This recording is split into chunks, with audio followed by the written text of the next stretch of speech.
আরে ছেলে পেলে প্রেম করার সময় বান্ধবী এমন একটা ডায়লগ মারিয়ে দেয়, বুঝছেন? এমন ডায়লগ, শোনো এই স্বপ্নপুরের আকাশ সাক্ষী, স্বপ্নপুরের বাতাস সাক্ষী, স্বপ্নপুরের ফুল ফল সাক্ষী, আমি তোমার তুমি আমার। মেয়ের অবস্থা শেষ।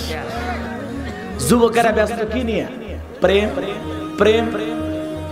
এলাকার ছেলে মেয়ে প্রেম করে, জায়েজ না হারাম? আরো জোরে কন। বিবাহের আগে যুবক, গাইবান্ধার যুবক শুনে যাও, বিয়ের আগে প্রেম ভালোবাসা করা জায়েজ নাই, হারাম। আরো জোরে কন, হারাম। কিন্তু আজকে তরুণ যুবকেরা পিকনিকের গাড়ি রেডি করে, ব্যানারে লেখা থাকে চলো না ঘুরে আসি, সুখের সফর স্বপ্নপুরী। বান্ধবী যার সাথে কলেজে পড়ে, স্কুলে পড়ে, ওর কাছে কল দেয়, কি দেয়? কল দিয়ে বলে শোনো আমার গ্রাম থেকে, আমার এলাকা থেকে একটা বাস ভাড়া করে পিকনিকে যাবে, তুমি কি বলো? কয় আমি তো তোমার হাত ধরে জাহান্নামে যাব, দাও না একটা সিট বুকিং। এই যে ছেলে মেয়ে চলে গেল, মা মনে করে মার কাছ থেকে আবার বিদায় নিচ্ছে, মা আমার আজকে ওই যে কলেজের কিছু বন্ধু বান্ধব যাবে তো তাদের সাথে একটু স্বপ্ন করে গেলাম। মা বলতেছে যাও মা, দেখে শুনে যাও, কোনো সমস্যা নেই। তুমি কোন ছেলের সাথে যাচ্ছ? বলে আমার সাথে পড়াশোনা করে। মা কিন্তু খুব লাজুক ছেলে, ও আমার বন্ধু হয়। কি নাম? বলে রুবেল। তো শোনো, ওই পিকনিকের থেকে ঘুরে আসলে রুবেলকে একটু বাসায় নিয়ে আসো, আমারও তো কলেজে পড়ার সময় অনেক বন্ধু বান্ধব ছিল, নিয়ে এসো, ওকে আমি ফ্রি করে দেব। কথা কন না কেন? এখন ওই রুবেলক নিয়ে ঘুরে বেড়াচ্ছে। রুবেলক নিয়ে আসছে তখন দরজায়, তখন ওই মেয়ে পরিচয় করে দিচ্ছে, মা এই সে আমার সেই বন্ধু রুবেল। তখন বলতেছে এই শোনো, তুমি নাকি শরম করো, তুমি এত লাজুক কেন? এই যুগের ছেলেরা এরকম শরম করলে চলে? কলেজে তো আমারও বন্ধু বান্ধব ছিল, একটু ফ্রি হতে পারো না? আমি তোমার আন্টি, আসো তোমরা ভিতরে বসে গল্প করো, আমি তোমাদের জন্য চা কফি দিচ্ছি। এখন ওই যুবক যুবতী ছেলে মেয়ে ঘরে বসে কি তাহাজ্জুদ পড়ছে, নফল পড়ছে। কথা কন না কে? কথা কন না কে? ওরা কিসের গল্প করবি রে? ওই যে চলে গেল স্বপ্নপুর, মা ছেড়ে দিল, বাবা ছেড়ে দিল, অভিভাবক সারা, বন্ধুর হাত দিয়ে 16-18 বছর বয়সে, এই বয়সটা তো ভালো না খারাপ? জোরে কন। প্রেমের মরা জলে ডোবে না। ওরে বাবা, দেখছেন? ভালোই বোঝেন, এটা হলো প্রেম করার বয়স। যুবক যুবতী, এই যুবক যুবতী নষ্ট হয়ে যায় এই বয়সে। কথা কন। এখন এই যুবক যুবতী চলে গেল স্বপ্নপুর, গাছের গোড়ায় গোড়ায়। আরে ভাই, আমি এক বিয়াক্কেল হয়ে গেলাম, চিড়িয়াখানা ঘুরবে যায়। চিড়িয়াখানা কি দেখতে যায় মানুষ কন তো? রাজশাহী চিড়িয়াখানা। আমার স্ত্রী বলতেছে চলো তো হুজুর, না আজকে চিড়িয়াখানা যায়। তাহলে চলো, ছেলে মেয়ে নিয়ে চিড়িয়াখানায় গেলাম। তাই বলে কি মনে করছেন আমার বোরকা ছাড়া নিয়ে গেছি? হাত মোজা, পাও মোজা, ঢিলা ঢালা বোরকা। ওর বোরকার মধ্যে এমন বোরকা বানাছি, আমি, আমার বেটা, আমার বেটি, 4 জনে যদি বোরকার মধ্যে লুকে থাকি কেউ কভার করবে না। ঢিলা ঢালা বোরকা, ডিজিটাল বোরকা আমার বোক দেয়নি, রং ঢং টাইট ফিটিং, লেজ চুমকি চুমকি, হায় হায়, বোরকার মশাল থেকে মাথায় খারাপ। কথা কন না কেন? আপনাদের এলাকা বসলে বোরকা নাই, মন খারাপ করছেন আপনারা, কষ্ট পাইতেছেন। বাজানো আমার যে কথা বলতে চাচ্ছিলাম, তাহলে যুবক যুবতী পিকনিকের নামে এখানে ওখানে ঘোরাফেরা করে, আমি চিড়িয়াখানায় ঢুকে জিব্বাই কামড়, গাছের গোড়ায় গোড়ায় এমন কায়দা একজন হেলান দিয়ে গল্প করতেছে, মনে হয় এই মাত্র বিয়ে করে আসছে কাজী অফিস থেকে, কিন্তু খবর নিয়ে দেখেন একটাও বিয়ে করেনি। কথা কন ঠিক না বাটি? আমার ভাইরা চিড়িয়াখানার ভিতরে যদি একজন আরেকজনকে এইভাবে জড়াইয়া ধরে, এমন কায়দায় চেপে ধরে বসে আছে, মানে জীবন গেলেও ছেড়ে দিবি না। কথা কন ঠিক না ব্যাটি? তাহলে চিড়িয়াখানার পার্কের যদি অবস্থা হয়, যেগুলো ওয়ান্ডারল্যান্ড পার্ক আছে, ফ্যান্টাসি কিংডম আছে, ড্রিম হলিডে আছে, আরো কত কত 3 স্টার 5 স্টার হোটেল আছে, এগুলোর মধ্যে কি হয় আসমানের আল্লাহ ছাড়া আমি জানি না। কথা কন ঠিক না ব্যাটি? মন খারাপ করছেন। আরে ছেলে পেলে প্রেম করার সময় বান্ধবী এমন একটা ডায়লগ মারিয়ে দেয়, বুঝছেন? এমন ডায়লগ, শোনো এই স্বপ্নপুরের আকাশ সাক্ষী, স্বপ্নপুরের বাতাস সাক্ষী, স্বপ্নপুরের ফুল ফল সাক্ষী, আমি তোমার তুমি আমার। মেয়ের অবস্থা শেষ। এরকম ডিজিটাল ছেলে মেয়ে আছে না নাই? এজন্য যুবকদেরকে বলে যায়, যুবক, বিয়ের আগে প্রেম না, বিয়ের পরে বইয়ের সাথে প্রেম। কার সাথে? বইয়ের সাথে প্রেম করলে সব না গুনাহ, আর বান্ধবীর হাত ধরে করলে সব না গুনাহ। এজন্য ভাইতে আপনাদেরকে বলে যায়, ভালো করে শুনে যান, এ গাইবান্ধার তরুণ যুবকেরা, বিয়ের আগে প্রেম করা জায়েজ নয়, হারাম। আর বিয়ের পরে বইয়ের সাথে প্রেম করা জায়েজ। জায়েজ কথা কোন ঠিক না বেটি? এজন্য বান্ধবীকে রসের আলাপ করো, বান্ধবীর সাথে রং ঢং করো, এগুলো যদি তোমার বইয়ের সাথে করো, জীবনে কোনোদিন আমল নামায় গুনাহ লেখা হবে না। অন্য নারীকে সোনা ময়না জাদু পাখি না বইলা ঘরের বউটাকে সালাম দিয়া বলো, সোনা তুমি কি করতেছো, বউ খুশি হয়ে যাবে। কথা কোন ঠিক না বেটি?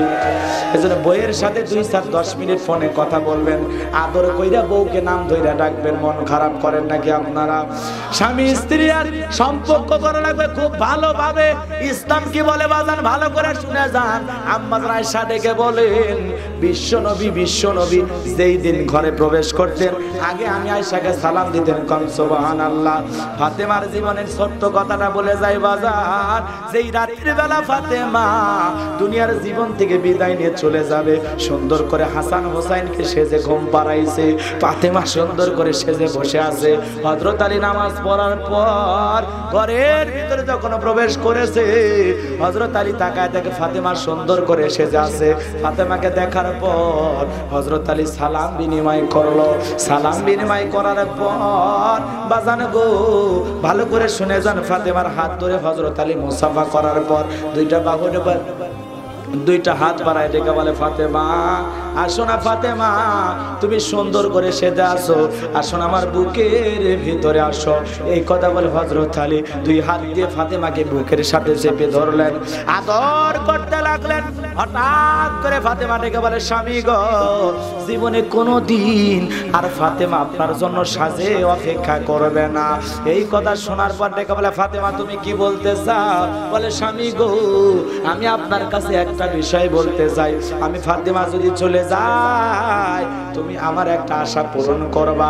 আমি যদি মারা যাই স্বামী গো, বেশি মানুষ জানাজার জন্য ডাকবেন না, কারণ আমি ফাতেমাকে জানাজা করার জন্য যদি মানুষের সামনে রাখেন, ও স্বামী মানুষ বুঝতে পারবে ফাতেমা কতটুকু লম্বা ছিল, কতটুকু খাটো ছিল, এইটা মানুষজন আন্দাজ করতে পারবে।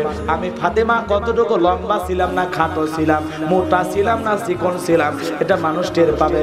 বেশি মানুষকে জানাজা দেওয়ার জন্য খবর দেবেন না। মৃত্যুর আগ পর্যন্ত পর্দার কথা চিন্তা করছে খাতুনে জান্নাত ফাতেমা। আল্লাহু আকবার। আমাদের মা বোন কি এত পর্দার কথা চিন্তা করে? কথা কান না কেন? এই আপনারা কি মন খারাপ করতেছেন? আমার কষ্ট পাচ্ছেন? একটা বাজলে শেষ করে দেব, কোনো টেনশন নাই। আমার ভাইরা তাহলে ভালো করে শুনে যান, চলবে তাহলে চলায় যায়। এদিক শোনে, আপনারা কি কথা যে আপনারা যারা বসে আছেন, আমি আপনাদেরকে অনুরোধ করে বলতেছি, এই যে ওলেও হারাম, বা ওলেও হারাম রে। মমতাজ শাহজাহান জেলে করছে, সব হারাম, সব হারাম, সব হারাম।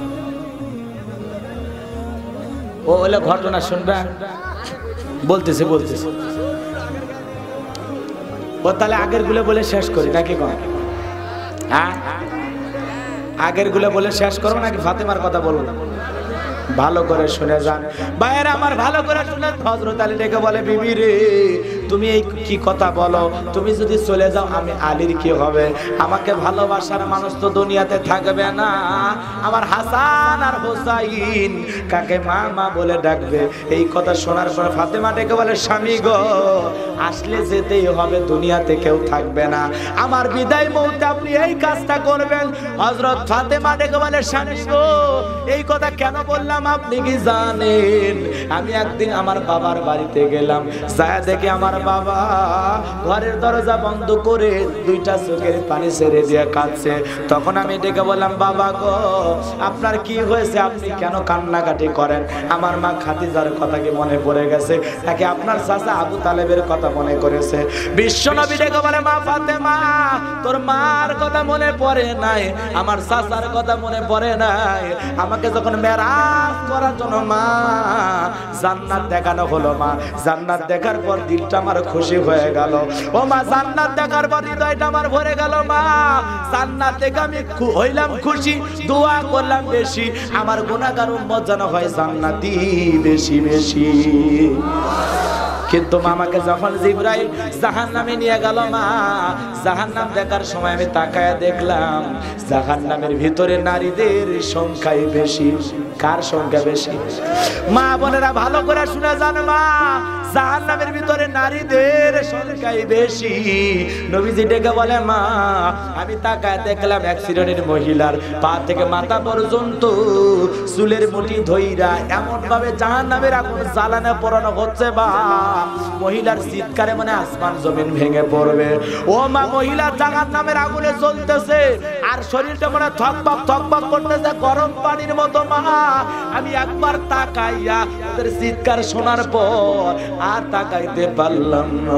আমি তখন জিবরাইলকে ডেকে বললাম, ভাই জিবরাইল এই নারীদেরকে কেন জাহান্নামের আগুনে পোড়ানো হচ্ছে, কারণটা কি?